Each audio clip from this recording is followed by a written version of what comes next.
What's happening, art family? This is Taylor Payton of beginnerdrawingcourse.com and tapeart.com, here today to sketch some heads with you. So basically what I'm doing here is showing you how I like to go about warming up, studying, and then kind of applying the concepts that I'm working with. So oftentimes what I will do, which I have showcased a couple other times on this channel, is I will just look up some reference on another monitor or on my iPad and just start drawing from a consistent theme. Now, the reason why we want to stay consistent in one area is because if we jump all over the place to drawing robots and then drawing monsters and then drawing landscapes, we're not going to get very good at any of those things. It's really just the way it is, unless you're already very proficient at them, meaning that you have put in the specific individuated time into each of those respective categories. So let's say you want to get better at drawing heads, which I do. I will just let myself roam free if I really am not in a super motivated or study oriented mood, but I know I kind of have to do it because I want to get better. So I'll just pull up some photos in the easiest way that I possibly can, and then I'll just start sketching them and getting rid of whatever I make, because I'm really more just about the mileage and the muscle memory and the visual library development. So if I'm feeling extra ambitious, I will really kind of slow down, try to make the studies look really well in and of themselves. But if I'm just sort of low energy, or it was a rough day, or I just don't have a ton of time, I will just run through the basics again and again to remind myself of how these things are shaped, all of the facial features, all of the aspects of the head. And then I will go ahead and start sketching more of those things in context, basically. So taking, some studies of lips, just drawing on the forms, understanding the three-dimensionality of everything. And then I will go and I will apply that to actual head sketches like the ones you saw in the thumbnail. So this is basically just the step where I'm looking at a bunch of different lips. Like, I think I just stumbled into somebody's Pinterest board that they already saved a bunch of lip references. So all the work is already done for you in that regard. There's no excuse. You just hop on and you start, creating some mileage there. So that's basically what I was doing here. And then once I kind of satisfied that urge of studying just kind of one head, jumping over to some lips, I start to work in some other areas, right? So in this area, I figure I'll just start going for the full picture of the head now. I'm going to study some heads that I find. And that's what I began to do. I began to just draw the head, and I usually start with a big basic shape. So that big basic shape then kind of gives way to some ears, which are usually about halfway down in terms of the overall, front view of the head. And then you know that from the bottom of the ear lobes, you're going to be seeing that connection all the way to the nose. And after you know where the nose is and the bottom of the earlobes are, then it's a pretty easy jump to kind of realize that around the tops of the eyebrows is where the top of the ear is kind of going to line up, and then you can put the eyes just a little below that.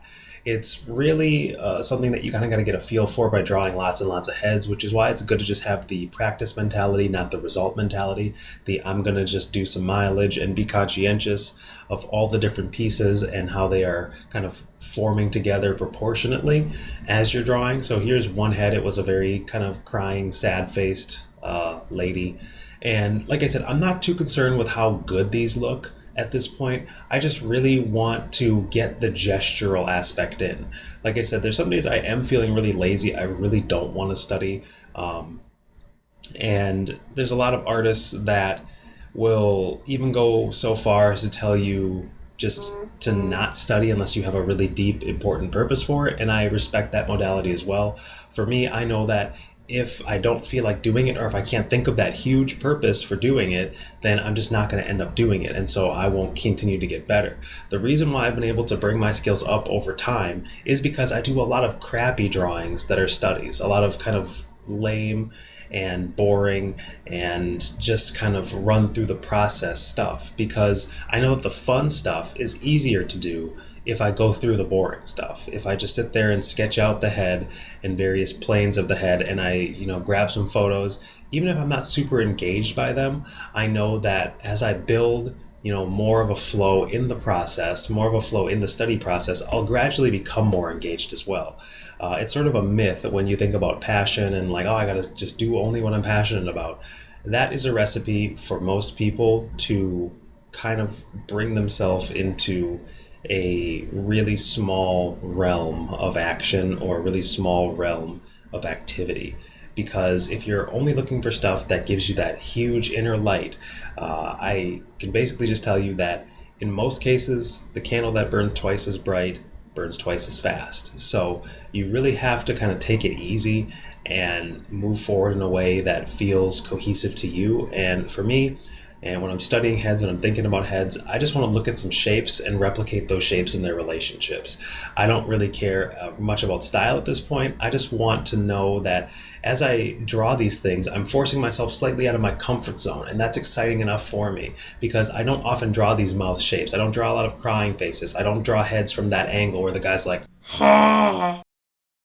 that's the kind of thing that eventually leads to being able to broaden your degree of mastery. But you notice it's all facial feature stuff, it's all head related. So I'm sticking in the same sort of realm and pool of activity because it really helps to enunciate that depth, that skill building that only happens when you work on the same thing.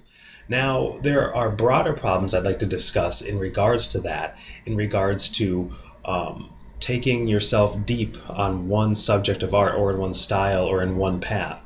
And I myself have struggled with that quite a bit when it comes to my actual artistic voicing, which is why I have enlisted the help of some mentors who fortunately were taking on some mentees. And I can't say too much about it right now because the videos haven't been released or even recorded at this point.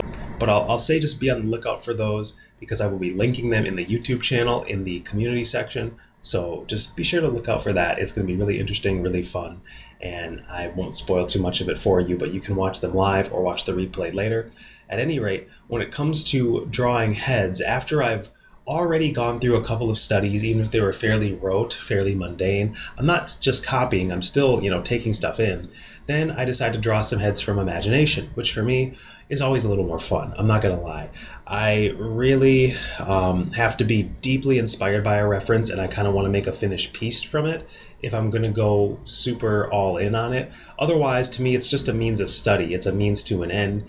So I kind of have trouble pushing myself into that process. But once I've studied, I know that my treat is going to be to draw some heads from imagination, to test that knowledge. So this is what I'm doing. I'm sketching, I'm being loose and gestural, I'm still placing facial features, but I'm stylizing, and it's kind of where the fun comes in for me. So it may be different for you. You might love to stare at one head for a very long time and do the most beautiful 20-hour render of that particular countenance.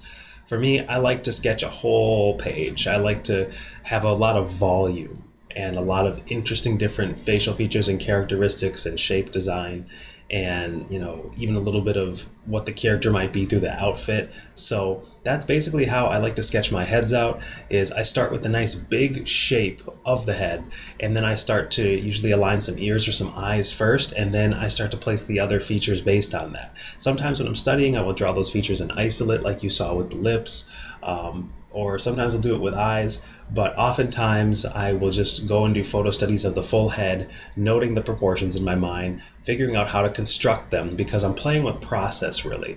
I'm not so much concerned with the connection to the reference. I'm just connected to the information in the reference, if that makes sense. So we're just taking down that sort of stuff so that we can use it for our own purposes later, well, like I'm doing here. So after I drew from those references, I knew that I had enough kind of pooling at the forefront of my mind to be able to start creating heads from imagination. It's like if you don't know a certain song and that song has a melody or a really good hook in it, you can hear it once or twice and at least have the melody.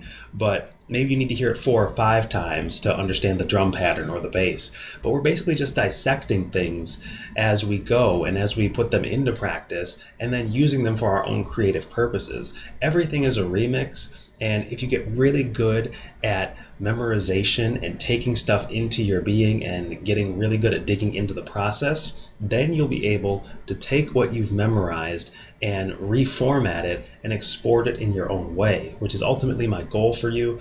And my goal all throughout the beginner drawing course, those exercises are designed for that. It's for you to take the assignments, use the references you need to, and then measure the gain in your abilities by understanding fundamental concepts that help you and by getting that visual library developed. So this is just kind of that process, is going through and testing what's in the visual library. Can I work with these characters? Can I work with these heads?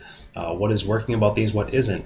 And like I said, I still, in terms of my overall style and for drawing or for painting, I haven't really settled down yet. I haven't really been able to build a nice big following for that. And thankfully, I have all of you wonderful artists who want to know more about the process behind it, about the educational aspect, which I'm happy to convey to you. But as I move forward, I'm trying to make a more conscientious effort to be able to create things and artifacts and art that feel more like they're cohesive, like they belong to a body of work. Like right now, a body of work, for me, it feels kind of broken apart and not really consistent. Like my style's always changing in drawing and in painting, and I hop between both of them. But it still really pays off to study, because then you just keep getting better anyway. So when you eventually do choose a certain lane to be in, and you do choose a body of work to sort of explore and go deep on, you can do stuff like just draw tons and tons of heads, and you'll be able to do that confidently. You can sketch them, and your process, where the eyes are placed in relationship to the nose and the ears and the mouth. And it really comes down to just understanding the basic shapes behind everything and how far or close those shapes are in relation to one another. So, for example, I'm drawing this awful face right now. Like, it was just such an ugly face. And sometimes I have trouble drawing super ugly things, even though that kind of dumb old guy on the left there, he looks kind of strange and off. But usually I kind of draw pretty stuff, which I'm trying to break as well. You can have more average or less attractive looking things, which is, something that is always good to keep in mind when you're drawing, just because it helps to have a sense of humor or bring another aspect of believability to your work. But you can learn so much from drawing heads, and that's really why I wanted to make this video, how to sketch heads, how to draw heads, how to create heads that from your imagination still have appeal, still have a degree of accuracy that makes it feel like a character, So even though these are all really loose, really sketchy, first draft drawings, they're still really fun to do. They're a great way to pass the time. And it's almost like you're just sitting on the couch playing scales over and over and over until you get the ability to just create these rad little licks, these rad riffs off of going through the process again and again and again, because each head is different. Each head has a different hairstyle, a different, eye shape, mouth shape, expression. And you can really start to push stuff and pull stuff after a while, go crazier with the expressions after you study some. Maybe try and be more linear about it so that you draw one character's head from a bunch of different angles. There's lots of exercises you can try, and this is just one way of going about it. This is a very free way of doing it, where I'm drawing a whole bunch of different characters just kind of compiled together.